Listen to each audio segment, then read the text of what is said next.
waxaa aad looga deyrinayaa xaaladda dadkii ka barakacay fatahaada webiga Shabeelle ee degan duleedka magaalada Beledweyne. Warbixinta warkaas waxaa inoo soo diray Maxamed Ibraahim. xaalad nolol xumi oo aad u daran ayaa xilligan soo wajahday qoysaskii ka barakacay fatahaadii iyo daadadkii ku dhuftay Beledweyne 12 bishan May.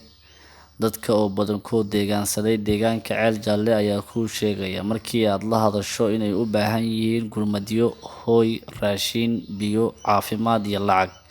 waxayna dadkan hoosta ay ka xariiqeen in weli wax gurmad ah maamulka hay'adaha iyo dowladda dhexe intaba aysan ka soo gaarin. inta maxaan u baahanahay gargaaran u baahanahay koob biyaan u baahanahay waxaan cunaan u baahanahay waxaan xirinaan u baahanahay waxaan roobka aan ka galnabaan u baahanahay hatta saacan loo joogo maxaa ugu sii daran biyiin cabay ilmahaas u jeed dab uma shidin waxaan daan koob meelaha aan ka soo darsan lahayn wax aan ku shubto biyaan baan lahayn aan karsanna ma haysto waxaan walaalay isku mid aan nahay dhan waxaan isdhaana ma laho maya wax nooc gili ma laha waa cawsigaasna cabsi weyn aan ka qabnaa waxna wacyi giliyo noo imaadina ma lahan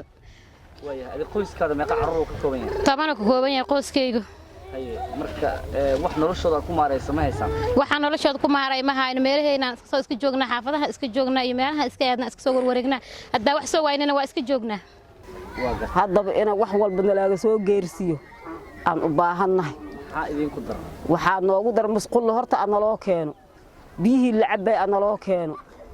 wax walba waa u baahanahay wax walba waa u baahanahay dhan kastaba raashinka ka waran raashin waa u baahanahay waa ka daawooyinkana waa u baahanahay wax walba waa u baahanahay. Maxamed Ibraahim Siyaad, Kalson TV, Beledweyne.